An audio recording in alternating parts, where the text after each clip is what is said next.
Night Vision. Following clues left by our ancestors, we unbury the past to reveal a knowledge of unfathomable value, putting us just a little closer to our own true birthrights. From the secret history of a possible bloodline of Jesus Christ, the secret history of America's founders, to the secret history of extraterrestrial interaction on our planet, here to bring light to the night. Your host for Night Vision Radio, Renee Barnett.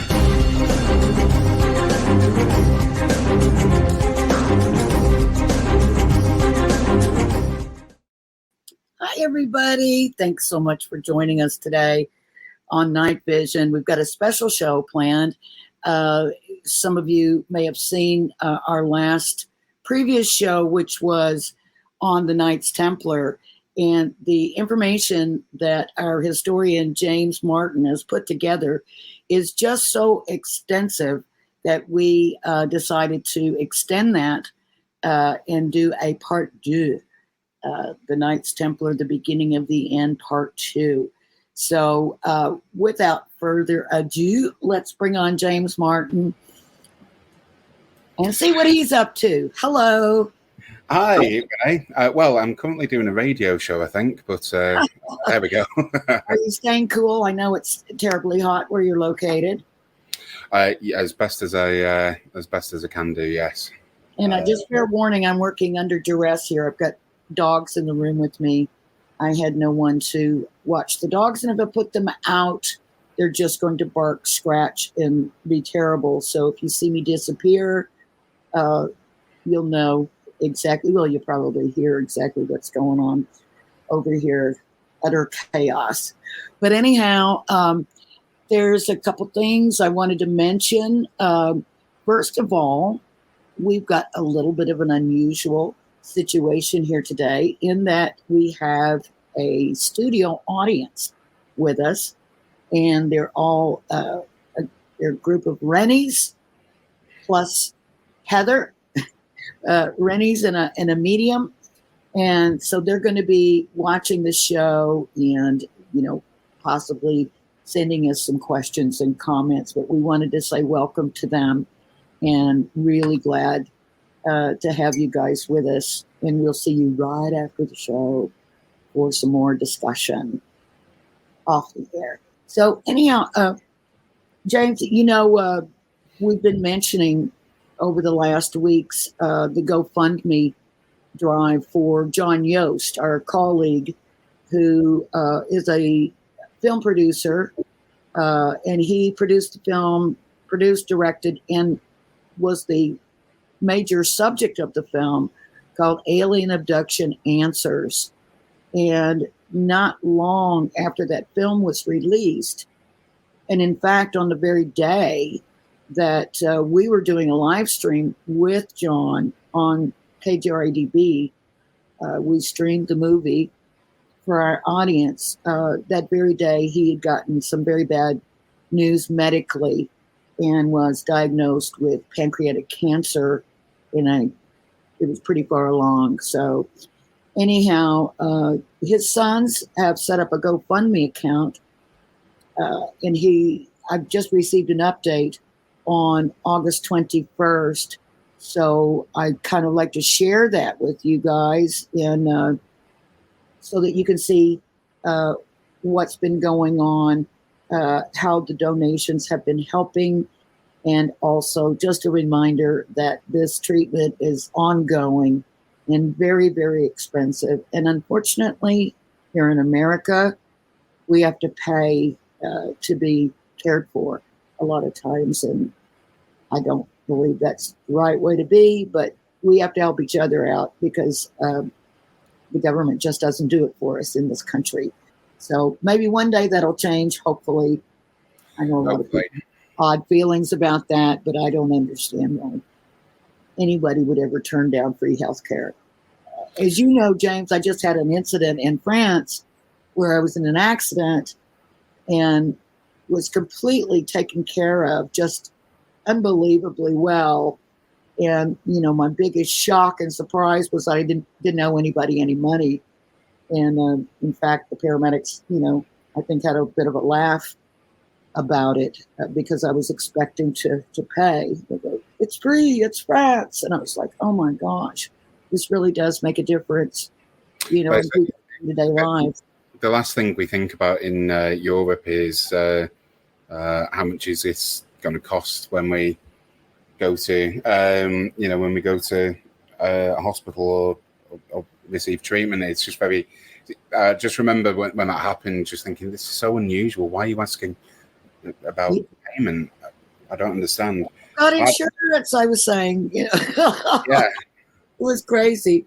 But anyhow, so with that, shall we watch the update from John's kids put it together. It's very nice little film. It's about 5 minutes long, and we'll see you on the other side.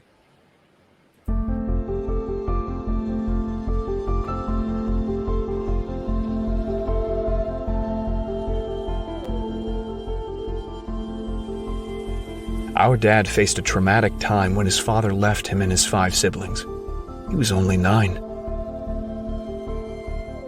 Since that day, he suffered from a sense of abandonment and the lack of a strong male presence, something that still affects him. Needless to say, losing a parent in any circumstance is difficult. In the manner his father left, in addition to the troublesome home life, it caused irrevocable changes to his path. He had to be tough and learn a lot of hard lessons. He started working at 12 years old because the family had been deserted. Landscaping, washing cars, 3 paper routes, whatever he could find. Like we said, he had a rough upbringing, but it made him the man he is today. Dad has always been determined to make his own way, not taking the easy route. He chose to take the right path. He grew up, got educated, and worked like a madman. Then, he met Mom.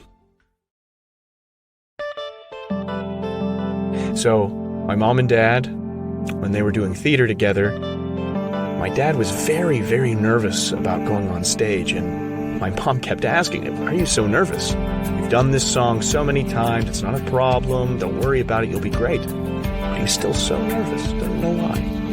They're out on stage, my mom doesn't even really understand what's happening. And then she sees him point to his pocket, take a knee, and propose.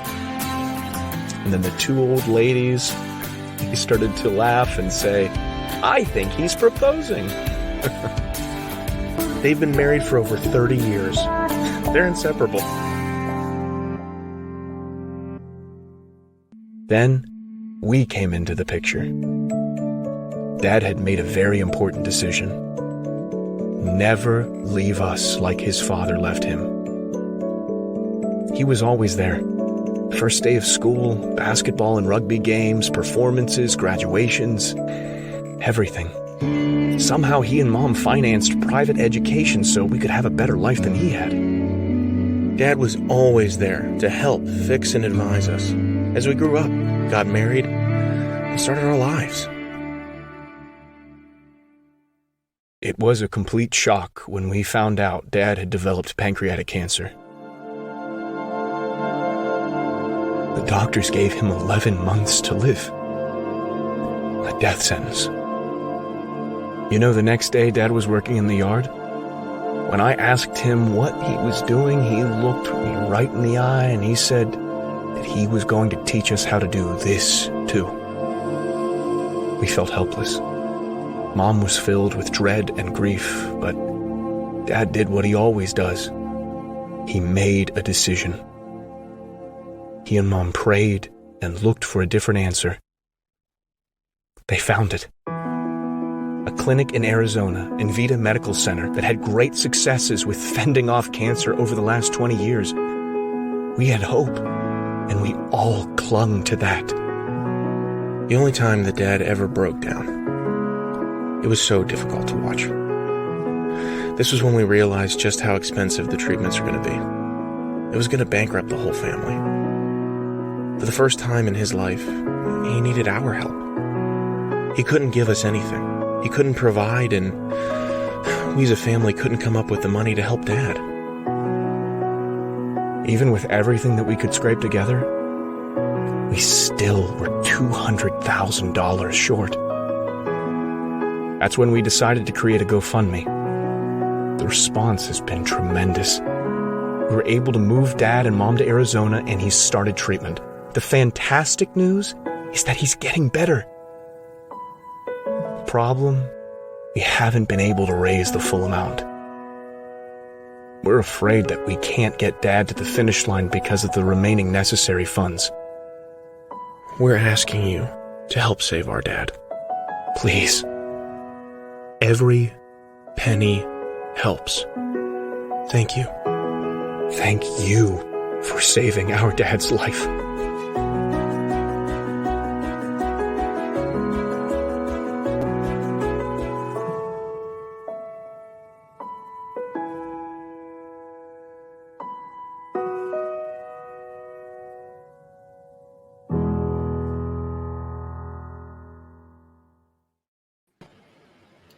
Beautiful but tough. Yeah. I see his kids are following in his filmmaking footsteps. They did a wonderful job on that. His son's voice reminds me very much of his delivery and everything. It's like it's so obvious that that's his son. I just logged on to the GoFundMe, and they do have a $200,000 goal. That's their shortfall. And right now it's sitting just below $90,000. So if you can help, please do. I know, a lot of us are having a hard time out there. Totally relate to that. If you can't give, if you could share the information, that would be really helpful. And at the very least, send John your heartfelt good wishes and prayers, good energy, good vibes, however you choose, for his fulsome recovery. So, John, we are with you. We're behind you. You're one of our own, and we're looking for you to return to health and make another movie. All right, then. That was nice. Thank you guys for watching that with us, and for all your good thoughts and wishes, and to all of you that have donated. All righty. So, Knights Templar Part 2, beginning of the end. So, where do you want to, I have to admit, I don't remember quite where we left off. I don't know if you want to just take up where we left off, or if there's something else. I know you've got a bit of new research, so I'm going to let you start off, and then I'll just try my best to ask semi-intelligent questions. Well, I think that we'll start off with some sort of breaking news, really. And that's, nothing to do with the end of the Templars, really. Well, they were around, but a series of graves has been uncovered by a Templar researcher, Edward Spencer Dias, who has found in a place called Enville in Staffordshire, at St. Mary's Church there, a large number of Templar... Enville or Enfield? Enville or Enfield? Oh, Enville, okay. Envill. Oh, not like the Poltergeist place. No, that's Enfield, towards London. This is in what we call the English Midlands, so literally as it sounds, the middle of England. And it's believed, anyway, that the Templars uncovered there were related somehow. I mean, this really is breaking news, so quite how this develops, I'm keeping a very close eye on it. But it is understood, or at least believed, that that these Templar graves are related to William Marshall, who is the first Earl of Pembroke. And who else was he? Say that again? I said, who else was he, though? A distant relative of my own, yes. Distant grandfather. Yeah. But on your line. Yeah, how far back? I think it's something like my 20th 20th. Along those lines, yeah. That's It's quite some time back, and there's quite a few people related to him as well. But yeah, I did.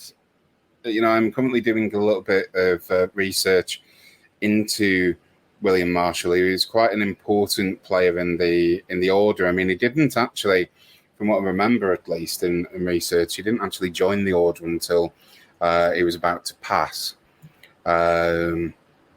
But he most certainly was instrumental in really founding or establishing the order in England.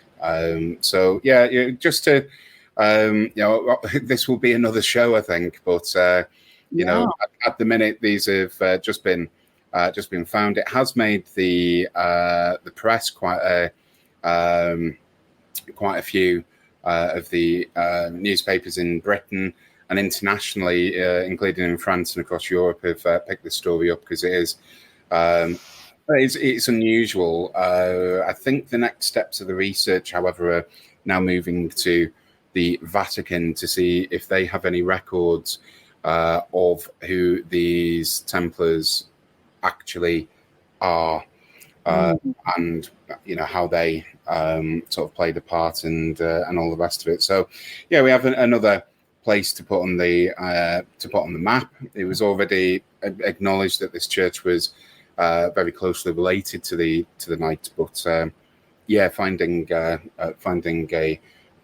graveyard essentially full of them. Well, actually, it wasn't in a graveyard. They found it within the church itself. So it's quite an exciting discovery.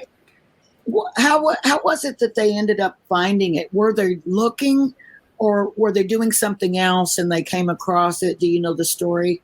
The backstory? I don't know the full story. As I say, usually what happens with any form of archaeology is you have to really establish a lot of the facts and be very sensitive. At the end of the day, these are graves, so you've got to be very sensitive with it. So I'm not too sure. The researcher is a researcher into the Templars. So this has been for him, I believe, and his team, a hypothesis that has been proven right. Remember, it wasn't that long ago that Richard III was found in a car park. That's right. On the hunch, and oddly enough, the first dig uncovered Richard. So it really is sort of like that. So as soon as we've got any further information, then we'll share it on Night Vision. What a discovery for that researcher, that Templar researcher. This has got to be the pinnacle of his career. So far, maybe, yes. Who knows what else will be discovered? And this is what we see generally with the Templars anyway. So we've got quite a lot of Victorian ideas. James Maidment, I keep referring to him. The person who essentially mapped Templar sites, who came up with some very unusual statements. There are no Templars in Argyllshire. Really? There's quite a few finds. There are only 2 Templar sites in Edinburgh. Well, actually, there's quite a number of others that have been discovered. So we're sort of re-uncovering and correcting the record with each passing year. And I know later in the show I'll talk about a discovery I've made just yesterday. That's just crazy. Those of you who are regular watchers and listeners of Night Vision may recall that James has put together an incredible research tool for everyone who's interested in the Knights Templar, in that he has marked on a map the Templar sites that he could verify. And for now, he's got over 2,000 sites marked in Europe. And of course, some will be added, including, I guess, this grave site. And then we have something else. So yeah, I mean, something like this of the Templar sites in France, somewhere in the region of 60 to 70% are all found in Occitania or southwestern France, across the Languedoc, which is just incredible when you see just how many other sites they had. There really were an order that was across Europe and very firmly entrenched. I mean, I might as well talk about what I uncovered yesterday. So part of the research for sort of book 2 of this trilogy has led me to, I'm sort of at the point of re-researching, I should say, some myths around whether the Templars were at the Battle of Bannockburn. Now, the Battle of Bannockburn was a game changer because it's the time that Robert the Bruce really begins to push the English out of Scotland. It's Robert the Bruce who's gone from being, as Mel Gibson, freedom fighter and all of that, to essentially the legitimate king. And there's a belief that perhaps he wanted to restore some aspects of Celtic Christianity. He was, of course, excommunicated for, stabby time in, I think, Glasgow Cathedral of, I think it was John Comyn or John Balliol, I forget. So one of the rumours surrounding this has been that there was a force of a couple of hundred Knights Templar. Remember, if you listen to the last show, I made the distinction that when we talk about the Templars, we're also speaking about the people who were farming, making clothes, the blacksmiths, the page boys, the falconers, all of these other people, the retinue, as we call it. When we talk about the Knights Templar, we really are talking about the knights, the people with the military training, and they had about 20 to 50 people to support that one knight. So when we're talking about a couple of hundred people at Bannockburn, we've got a few problems, really. One, Bannockburn occurs, I think, in 1314, after the order's been disbanded. So are they Templars still? And secondly, to have a couple of hundred is incredible because there wasn't that number of knights in Scotland. And even if you were to combine somehow in England and Ireland, you're still not quite getting to that figure. So the best guess at the minute, there might have been somewhere in the region of 40, if indeed there were anyone. There were, in fact, Knights Templar there. So it just got me wondering. So Robert the Bruce is the Lord Earl of Annandale, which, if I were to just explain, is sort of, if you were to look on a map of Britain, then try and find the city of Carlisle. Carlisle is in England and also where I used to live. And just across the border, so if you go look at Carlisle and then just go directly north, there you are. You're in what's called today Dumfries in Galloway, but you'll find the town of Annan, of which Annandale takes its name. So all of that territory, really, across the Scottish border. Yes. Okay. Sorry. And the Bruce had land holdings in England as well, in Doncaster, but that was his base. So how do we reconcile any of that with the Templars? Because certainly the Victorians didn't accept, Maidment didn't accept that there were any Templars outside of Edinburgh. So I've identified around about 23 sites, including a preceptory, or as we keep on calling them, commanderies incorrectly, but a preceptory. Where this is exactly is still unknown. There's not much by way of archaeology, but I have found in frequent references from James VI and before, references to land grants that include, for example, the preceptory. So the preceptory, for example, is somewhere in the area of what's called Applegarth Town and Siboldy. Now, The other note as well is, so you've got two places there I've just mentioned, Applegartown and Siboldi. These are two Templar sites. They're not preceptories. These are farms with farm buildings and all of that. We've also got another place called Dinwoody.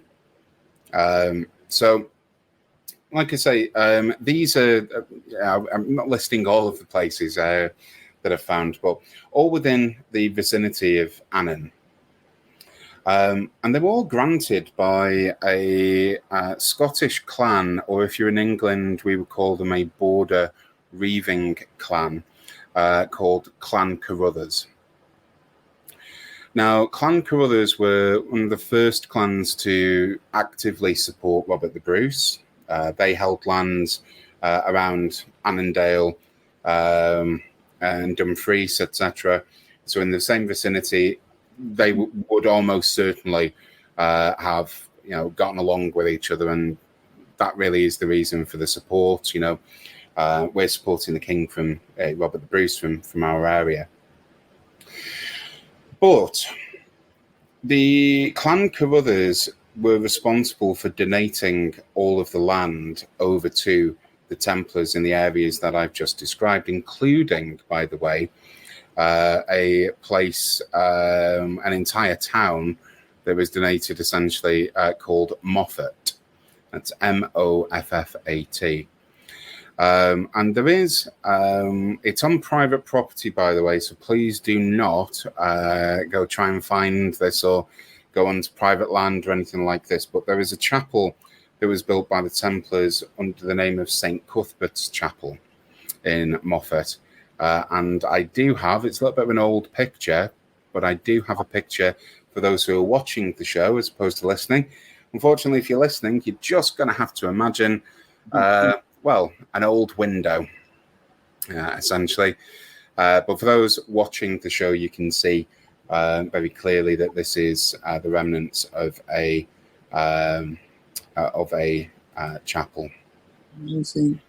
You know how you said that, that they claimed that there were 200 Templars there, knights there fighting.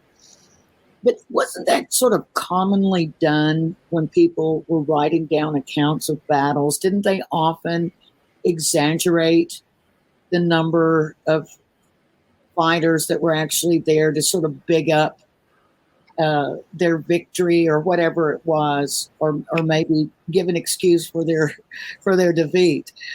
Yeah. Rule of thumb is if you read something from a medieval text or even a translation into modern English or whichever language you speak, if you see a figure from the medieval period, usually, if you see 40,000, take a zero off, and you're roughly in the ballpark. But they were always doing that. 10 million people were defeated by 3 people. It's very much like that, and that can be explained as well, not just as bravado, but if you imagine in England and Scotland, the English language is very similar to French. However, the way in which numbers are spoken is very different. So, we say 80, 8 tens. However, in French, you would say 80. That mistranslation is probably one of the reasons as well for inaccurate numbers in this period, because the languages are beginning to sort of separate and all of this. This Norman language that was used is beginning to develop into more of the English that we would understand today. Yeah, I see we have a question from the studio audience from Jane, wondering where are the Cistercian archives located? Vatican. As straightforward as that. My understanding is in the Vatican archives. There will, of course, be records around Europe more generally, but yes, we're looking at the Vatican. Who I have to say, it is quite. There's a myth around it's difficult to get into the Vatican archives. If you're a legitimate researcher, they will permit you to go and see these archives, but they won't permit you to see certain other things, which I'm more curious about. But it's not, what I'm saying is it's not impossible to get in there. It's just if you're looking for things that they don't want you to see, then you'll almost certainly be denied access. Yeah. If that answers. All right. I see one of our studio audience members has had to leave on a family emergency. Just want to say we love you. We hope everything is okay. And we'll talk to you later, Christy. Yeah. All right. So what I was saying is around the Templars and Clan Carruthers. So there really are just so many chapels, land holdings donated by Clan Carruthers, and one assumes a close relationship with the order. When the order's essentially disestablished formally in 1312, then what happened to the knights, either already on the lands or the Templars more broadly? And it could just very well be that some of those people ended up supporting Clan Carruthers and therefore Robert the Bruce, and could have ended up at the Battle of Bannockburn. At the minute, my research is a day old with this, but that's certainly the direction of travel. Don't you think you could give us some fresh news? I mean, it's a day old, for goodness sakes. I'm sorry. You think things spoil in this heat, don't they? So there we go. But we'll have to do a show called James Researching Live, and you can just see me looking at old records found in just put a CCTV camera in your office and just stream it live 24/7. Oh God, I wouldn't wish that on anyone. The other interesting place is somewhere that's called the Temple Land of the Carruthers, which is now called Templands, Templands, and it's possible that or in the vicinity of there is where our missing preceptory is. But again, we await archaeology, or at least the identification of that. It could very well be that people know where it is, but there just hasn't been any. It could be on a farm, and maybe the landholder doesn't want, a load of bother and restriction on the use of that land, for example. I suspect there's a lot of places like that where they just don't want people coming on their property and digging and looking around, disturbing everything. If it's a farm, stomping on their crops and things. Yeah, that's it.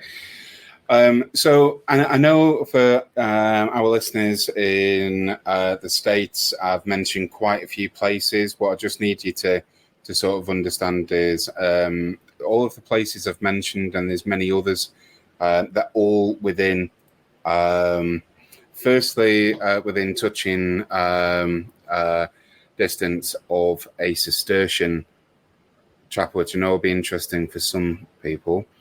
And also, they're all within quite a close proximity to each other, let's say within a 20-mile radius. Well, this is a place that, wasn't on my map because there just didn't seem to be too much by way of Templar activity in the vicinity of Carlisle or, southern Scotland or southwestern Scotland. Well, that's completely changed. There was a hive of Templar activity as well. And the crucial thing is, what happened to the lands after the Templars were disestablished? I really do take the view that if the the Templars who, when the English saw them, this is how the story goes. When the English saw them at Bannockburn, they ended up in a full retreat. They were wearing the, I think they were at one. The Templars were also called Red Friars, based upon the red cross that they would wear. And just on the site of them, there was a full retreat. That's how the story goes. But again, trying to evidence this is difficult. But I think we've just itched a little bit further forward with it. So quite exciting for me to find. At least the 23 sites that you're talking about, those are confirmed now, right? 100%. So those will be added. Now, we keep talking about the map. What we're referring to, of course, is an interactive map that James has put together over the last few years, several years, marking Templar sites as he's able to confirm them. So everything that's on the map is either confirmed or it's noted that it's not, or are they all confirmed? Yeah, they're all confirmed. They're all confirmed. And then, so what you're able to do, I don't know if you can bring it up on the screen. If you can, easily, fine. If you can't, that's okay. But these sites are all marked by red crosses, appropriately enough. And you're able to click on those red crosses and get a little explanation of what that site is. Sometimes there's a picture that accompanies it, but generally a bit of information about that particular site.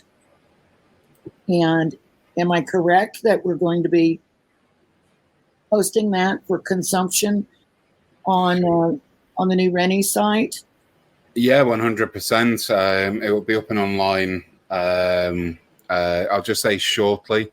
But have a look at New Rennies in the next few weeks, next few months, and it'll be up there. So that's newrennies.org. And I don't have the banner controls here, so I can't put it on the screen. There we go. newrennies.org. And if you have any questions for us, or if you'd like to share something with us, then write to us at info@newrennies.org. We'd always love to hear what you have to say. And if you have any questions or suggestions about things you want us to cover on the show, or something that we have covered, please feel free to reach out. We love to hear from you. So I don't know if you can put that up, James. Is it too... The map, I haven't got it loaded at the moment, which... Okay, that's fine. That's fine. I don't want to cause any trouble, technically, but we'll show it soon, and it'll be, just go to newrennies.org, and it'll be up there soon. Maybe we'll give a little announcement when we actually have it up there. Yeah. Possibly in the next days. So yeah, it's an incredible tool for anyone who's interested in Templar research, and no one's ever done this before. I know several years ago, and oh my goodness, now I'm going to forget the gentleman's name that wrote the book, but there was a Templar chronology book that came out that was pretty well researched, and I think I used that thing until the pages fell out, and this is going to be like that times 100. It's going to be that useful to people, anyone that's interested in the subject. Oh, there we go. All right, now what he has is over 2,000 sites currently identified and confirmed that you can see there. And believe it or not, you can click on each one of those little individual crosses and get an explanation of what that site is. Really, really cool stuff. And just as he said, he's going to be adding 23 more. And now the Templar, the new grave discovery, is that going to be added? That'll be added as well. So I would just say you can see that there are some areas, for example, in northern France, and there's some areas that look unpopulated. That's just because this takes a long time to verify.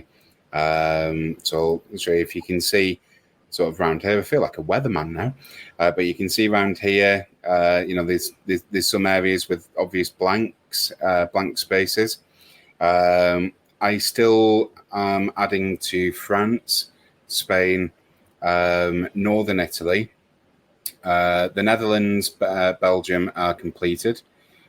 Britain, I thought, was completed, but as I say, just more discoveries just yesterday. Ireland is completed, so far as I know. But this is the thing about research. Discoveries are being made, yearly, monthly. That adds to the to the map, as it were. So yeah. East. What was the furthest site east that you found? What country was it in? Well, confirmed furthest east is in what we would call today's Syria. And because this is just simply, you've got the Crac de Chevalier, you've got these other sites that were sort of controlled by the hospital and the Templars and all of this.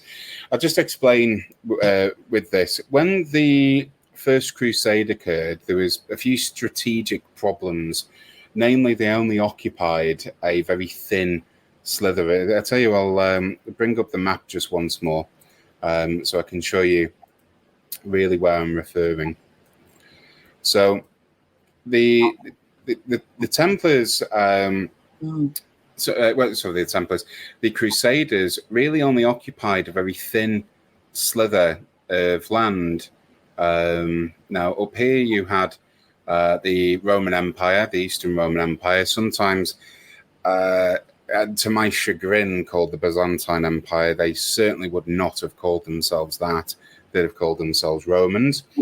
They were. But yeah, it's just this bit of land that was taken by the Crusaders. So what this means realistically, I'll just stop sharing there. What it means realistically is you're in a very weak position because you get attacked by land and then you're out. So they didn't press further inland, and for various reasons that I don't think we've got enough time to go into. But you had a secular lords who were then constructing, or in fact renovating, castles that they'd taken over. And by the Second Crusade, most of these lords had said, this is costing way too much to support.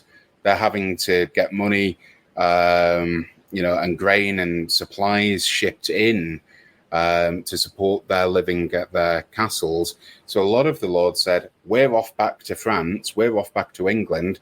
Tell you what, I'm pious. Templars, you can have it. So I think I'm right in saying by the end of the Second Crusade, and we sort of, let's put an arbitrary date on it, shall we? Let's just say by the 1200s, 1220s, there's 3 castles left in sort of private hands. The rest of them that are under occupation or construction and what have you are then within the hands of the Templars and the hospital. And of course, they too have the same problem, which is, right, we now need all of the money and support being shipped in, which is why it is we see so many sites in Europe that are farm holdings, small villages, maybe even a few towns, things like this. Really, they're there to support those troops, if you will, those knights who are in the Middle East. And of course, this becomes a big problem when ultimately the Holy Lands, as they're called, are lost or gained, depending on which side of the argument you're on. But when the crusading forces are essentially booted out of that area, what's the purpose of these orders now? and all of this. So this is where, some of the discoveries sort of lead us, where we're now looking at farm holdings, and then of course it's what happened to them afterwards. This tradition of not just farming and all of this, but then sporting knights. Well, you don't just stop with all those skills. And we know, for example, in England and Scotland, a lot of the sites weren't transferred over to the Knights Hospitaller, as they were instructed to do so. All Templar sites were forfeited from 1312 over to the hospital. That didn't happen in a lot of places. So who was still running it? And I think the answer is same people who always were. You find battles, I translated something a few years ago for the 18th Lord Lindsay, sort of by proxy. And this was a current battle over land as to who owned it. And it blew my mind when I saw that the lands that were under dispute as to who owned it were donations to the Knights Templar. In essence, these things are still going on in a much more litigious way, I should say, today. That's so bizarre. Now, when the Knights were, all supposedly disbanded and run out of town and all that, I mean, was it just the Knights themselves that were sort of under the gun there, or was it also the villagers, the Templar villagers, or is what you were saying is that they just remained and carried on with their lives? The Knights were the ones, certainly in France, and then eventually in England, although the story of the Knights Templar in England was, all right, we'll put them under house arrest under very luxurious situations and all this. It was the Knights that they were after, but the order, how can I put it? The order to arrest the Knights occurred by the King of France on the infamous, Friday the 13th of October and all that. The order itself is disbanded in 1312. What does that mean if you're a farmer for the person in that castle? I would suggest next to nothing. You sort of carry on. Remember, to some degree, at this period of time, you're still property. You're still owned by somebody. So whomever the new lord is, they don't have people to ship in to come and farm or anything like that. You kind of come with the house, as it were. So where the hospital took over, next to every place I've ever seen, yes, a change of ownership, but the people who were working just carried on. Now, it's in those places that places like Scotland, where it wasn't just Robert the Bruce who was excommunicated, it was all Scots. Every person who was Scottish is suddenly out of the church because of Robert the Bruce and some others. So why would you listen to the Pope and his instruction to get rid of an order? I'll obey this order, but you've told me that I'm not a Catholic. Now, Robert the Bruce does end up, becoming reconciled with the church and all of this, but not at the time of Bannockburn. So my suspicion is nothing changed.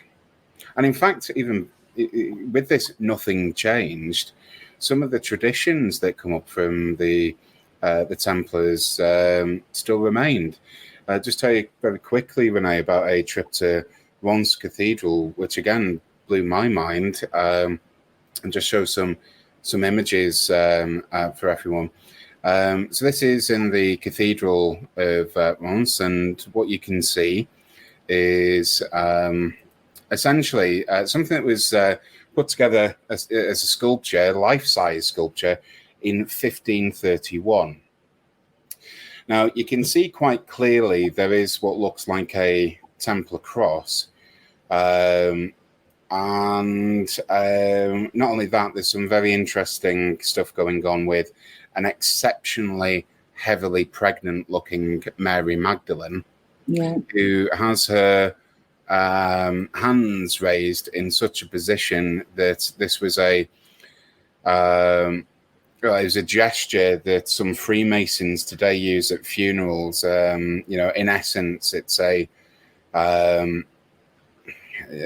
sort of symbol of, in Masonry, I suppose, of upset or distress.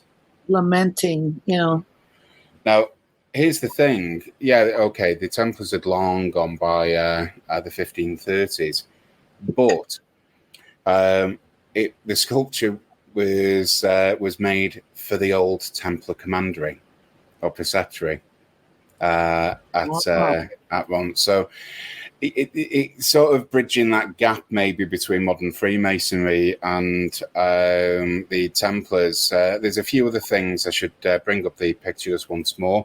I apologize, everyone. These were just my own pictures that are taken for my consumption. So I don't have very many close-ups and what have you. This is behind a sort of road. But what you can see is, there's Jesus with the usual puncture marks in his rib cage, and you just might be able to make out that he's bleeding from them.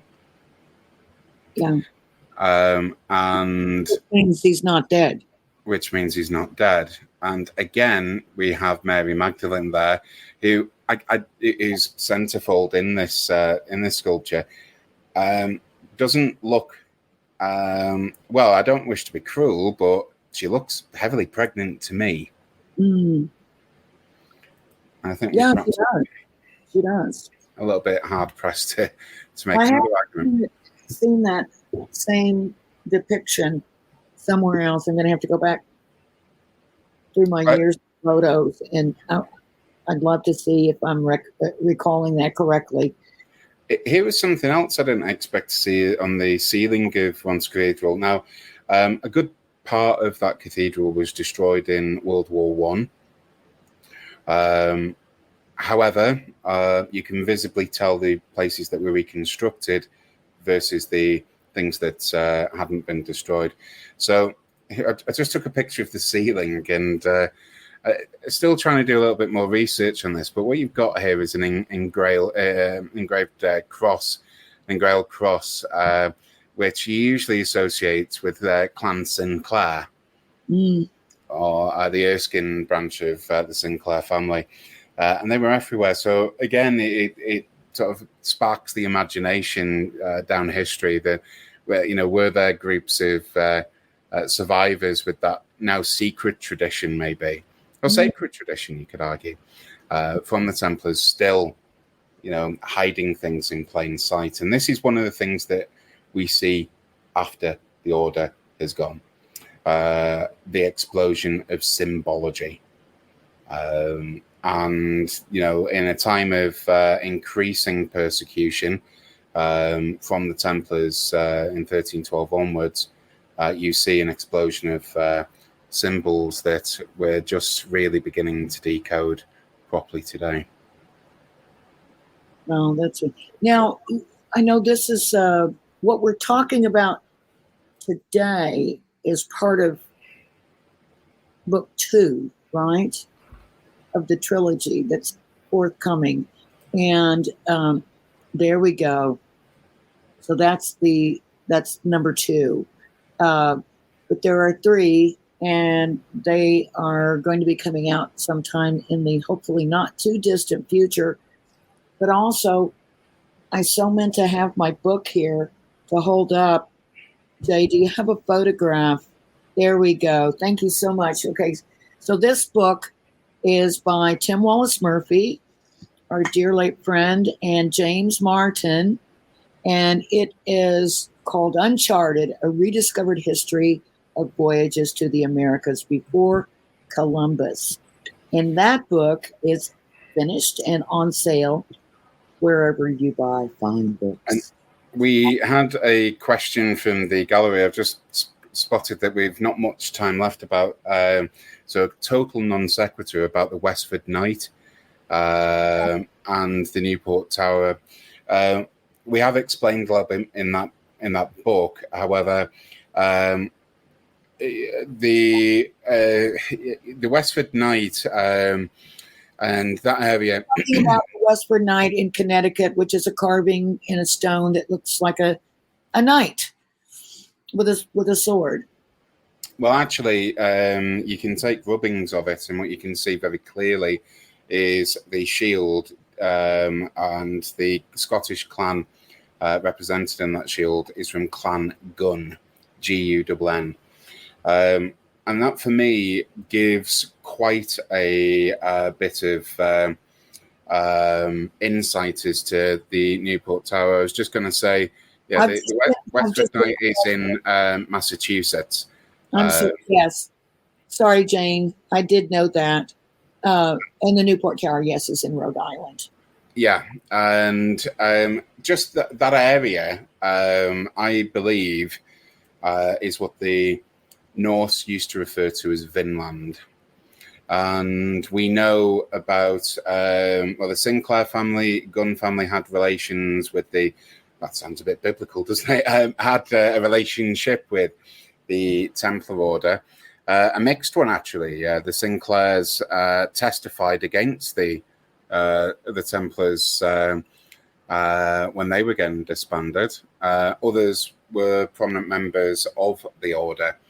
But my suspicion is that Henry Sinclair voyaged over to North America to find out what happened to the Vikings of Vinland. And I think the construction techniques are the ones often used by the Templars because of that tradition I was speaking about. And with that, I believe that we are all out of time. And I wonder if there's going to be a part 3. We'll discuss that off the air. I'll do some arm twisting, folks. Thank you so much for joining us, everyone. Thank you to our little studio audience today, and wishing everybody a great weekend. Good night. Happy Bank Holiday weekend in the UK. See you later. Yay.